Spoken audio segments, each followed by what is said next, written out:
Bonjour à tous. Dans Vie des partis, je reçois ce matin Arnaud Goyi, délégué national à la justice et à l'état de droit des leaders, Liberté et démocratie pour la République, parti fondé par le professeur Mamadou Koulibaly. Bonjour Arnaud et merci. Bonjour Blédo, merci pour l'invitation. Okay. Avec vous, on parlera de l'actualité, on parlera aussi de l'état de droit en Côte d'Ivoire et surtout du régime parlementaire que vous comptez instaurer en Côte d'Ivoire si éventuellement vous êtes porté à la tête du pays en 2020. Ce qui fait l'actualité, c'est une probable loi d'amnistie. Donc, pour tous les présumés auteurs de crimes graves de la récente crise post-électorale, quel commentaire cela vous inspire?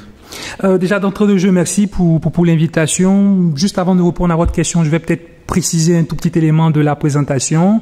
C'est que je suis certes délégué national à la justice et à l'état de droit, mais comme on a récemment eu un nouveau congrès, donc il y a une réorganisation du bureau qui se fait, donc il se peut que les attributions changent. Pour ce qui est de la loi d'amnistie, nous trouvons cela assez dommage. Assez dommage que chaque fois qu'il y a crise dans nos pays en Afrique et singulièrement ici en Côte d'Ivoire, le réflexe, non pas des populations, mais des hommes politiques, c'est de proposer une loi d'amnistie.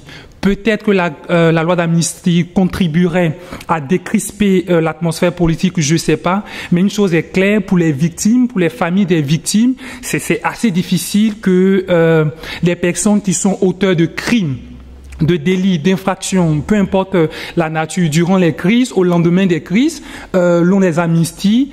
Ils sont des criminels comme les autres, mais parce qu'ils font de la politique ou parce qu'ils ont des implications dans la vie publique, ils doivent être exonérés de leurs différentes responsabilités. Nous estimons que nos États doivent surtout contribuer à construire une justice impartiale, efficace, qui pourrait poursuivre les auteurs de crimes, quels qu'ils soient. Pour nous, c'est véritablement cela l'enjeu. Sinon, amnistier les auteurs de crimes, peut-être que ça contribue à décrisper l'atmosphère, je ne sais pas, mais une chose est claire, c'est un mauvais signal qui est donné à l'état de droit et à l'impartialité de la justice. Alors Arnaud Goyi, il y a de cela quelques jours, 10 organisations de la société civile adressaient une lettre au président de la République dans laquelle elle demandait la poursuite avec célérité des enquêtes contre toute personne susceptible d'avoir commis des crimes pendant la crise post-électorale et singulièrement les personnes du camp, de son propre camp.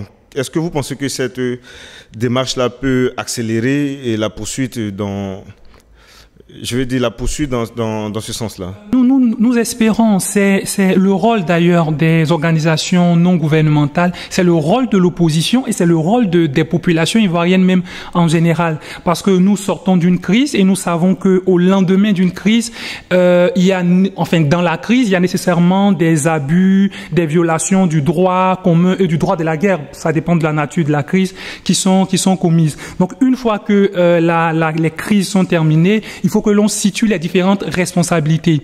Malheureusement, au lendemain de la crise ici en Côte d'Ivoire, un certain nombre de poursuites ont été engagées, des personnes ont été arrêtées, certains sans procès durant de longues années ou de longs mois, d'autres personnes croupissent encore en prison en attendant que leur procès soit ou que leur culpabilité ou non soit judiciairement établie.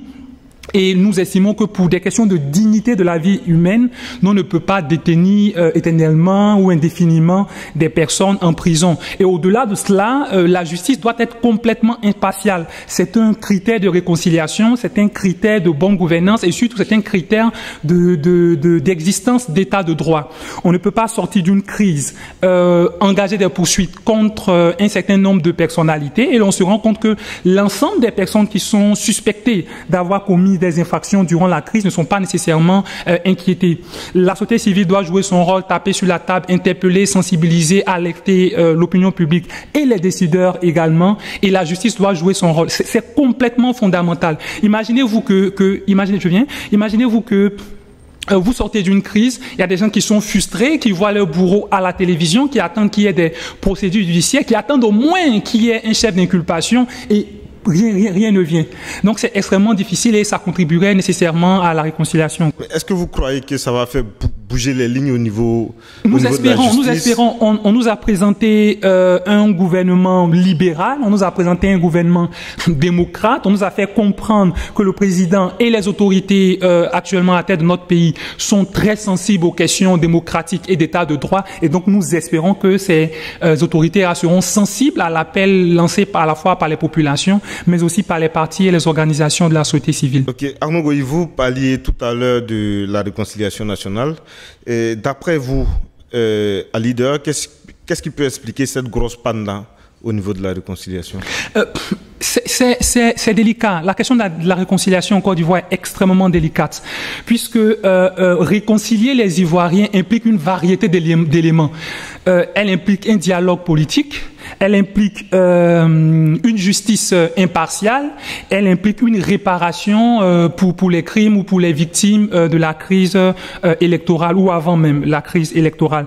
Mais on a très peu avancé sur ces différents chantiers. On a mis en place des commissions qui étaient censées contribuer à la réconciliation. Le bilan de ces institutions-là est quand même assez mitigé. On a espéré que la justice jouerait son rôle dans la définition des différentes responsabilités des présumés auteurs de crimes pendant la crise électorale. Ce n'est pas véritablement le cas. On a même espéré que la Cour pénale internationale serait complètement impartiale et que l'ensemble des acteurs soupçonnés d'avoir commis des crimes graves, c'est-à-dire des crimes de guerre ou des crimes contre l'humanité. Mais la Cour pénale là-dessus dit toujours qu'elle va bientôt lancer aussi des enquêtes dans l'autre camp. C'est quand même assez curieux que juste après la crise électorale, on ait des preuves pour un certain nombre de personnes qui ont été déférées à La Haye, et pour d'autres personnes qui visiblement font l'objet d'enquêtes, bon, nous explique que les enquêtes traînent.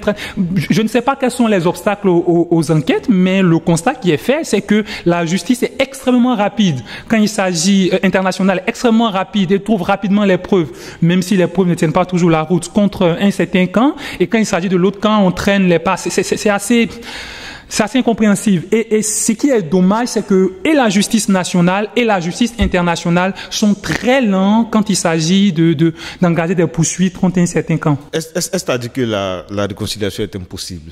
La réconciliation absolument n'est pas impossible, et elle est d'ailleurs nécessaire, mais elle implique une variété d'éléments, et il faut que les acteurs politiques et les autorités en place y mettent du sien. Si on n'a pas de justice impartiale, si on n'a pas de réparation et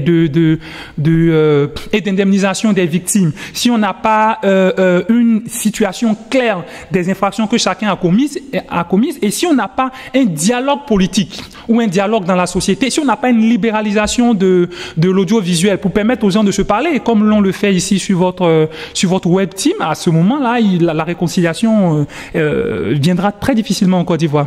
Monsieur le leader, vous dénoncez à chacune de vos sorties l'absence d'un contre-pouvoir. Que peut-on attendre véritablement par contre-pouvoir?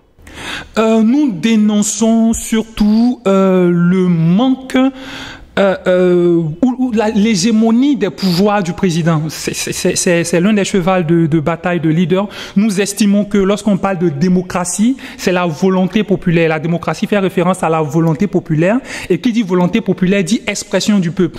L'expression du peuple ne se limite pas simplement au choix des désignants, mais va jusqu'à influencer et à contrôler l'action du gouvernement. Mais là, on se rend compte qu'il y a très peu de mécanismes juridiques de contrôle des actions du gouvernement, et malheureusement nous sommes assez déçus que la constitution de 2016, qui devait renforcer la démocratie et permettre aux citoyens d'avoir plus d'armes pour pouvoir contrôler les actions du gouvernement, la constitution n'est pas allée dans ce sens. Ok, mais dans le cas de notre constitution, il y a l'appareil judiciaire qui est chargé de contrôler l'exécutif.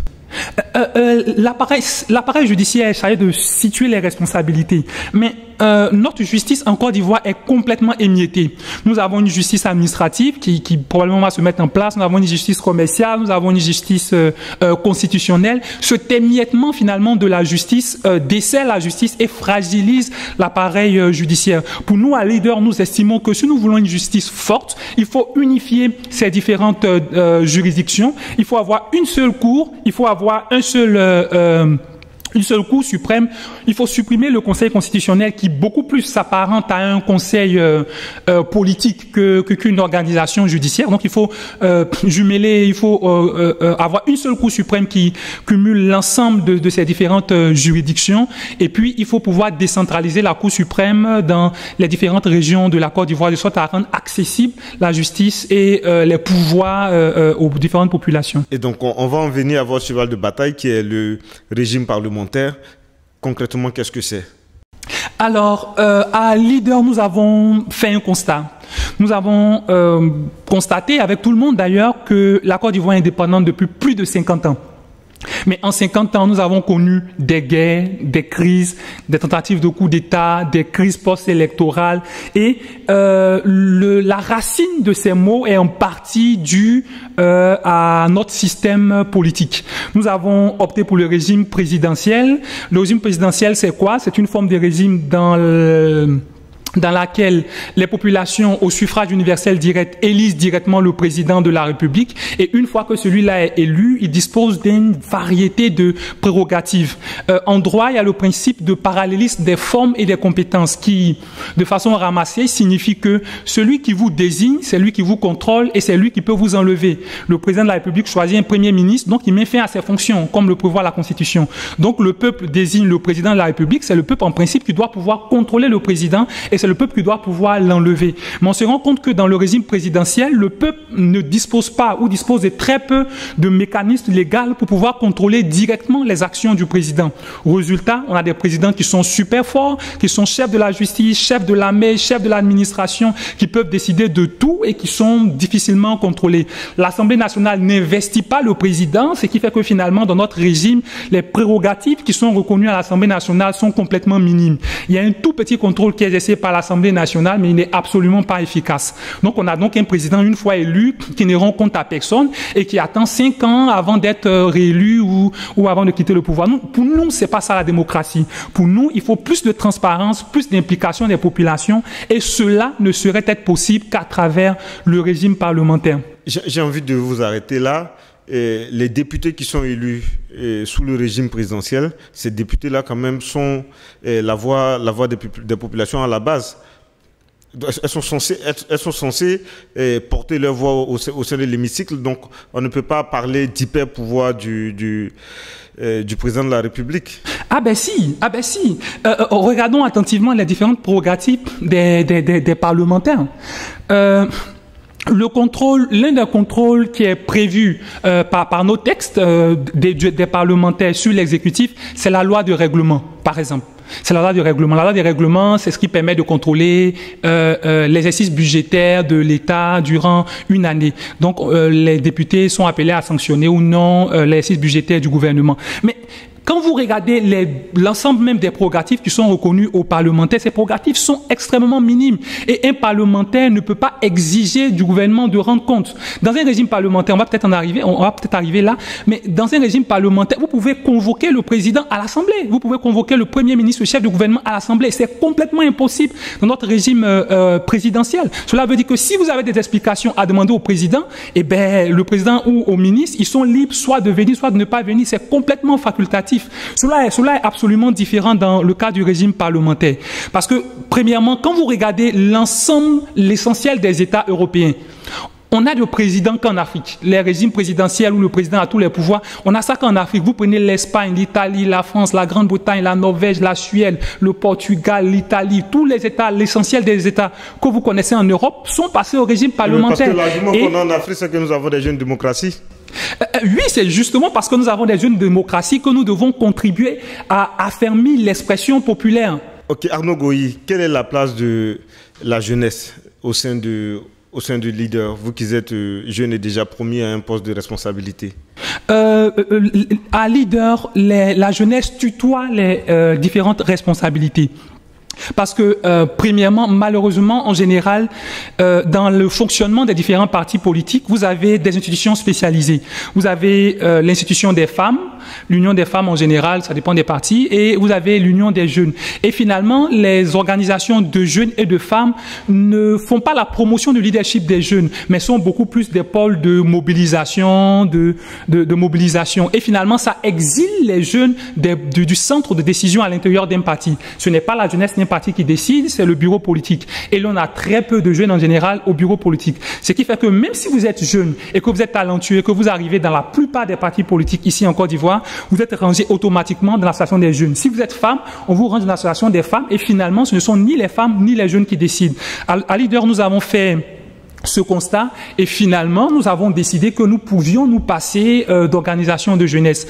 Notre parti est organisé de telle sorte qu'il n'y a aucune organisation de jeunesse, aucune organisation de femmes. Les jeunes qui sont talentueux rentrent dans le parti, militent dans le parti, gravissent les échelons et peu importe leur âge, pourvu qu'ils soient militants, engagés et l'on leur reconnaît un certain nombre de talents, ils peuvent espérer diriger le parti. Donc ce serait d'après vous la raison pour laquelle les jeunes rechignent, n'est-ce pas, à s'engager aussi en politique dans les autres partis politiques? Non, pas forcément. Il y a une variété de raisons, malheureusement, qui freinent l'entrée des jeunes en politique. Il y a premièrement des raisons économiques. La politique coûte extrêmement cher, les campagnes électorales coûtent cher, être à la direction d'un parti, ça coûte cher parce qu'il y a des cotisations également à payer et le parti se nourrit justement de ces différents apports. Donc, il y a des obstacles qui sont financiers alors qu'on sait que, malheureusement, le chômage est galopant. Deuxièmement, il y a des raisons structurelles que l'on vient d'invoquer. La configuration des partis fait que les jeunes ont du mal à s'imposer. Et troisièmement, il y a des raisons sociologiques.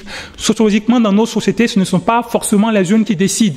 Il y a beaucoup de dictons dans nos sociétés. On dit par exemple, les jeunes savent courir mais ne savent pas se cacher. Un vieillard assis voit plus loin qu'un jeune qui est debout, qui sont autant de dictons qui infantilisent les jeunes et les réduisent à des fonctions complètement subsidiaires. Arnaud Goï, merci. Merci.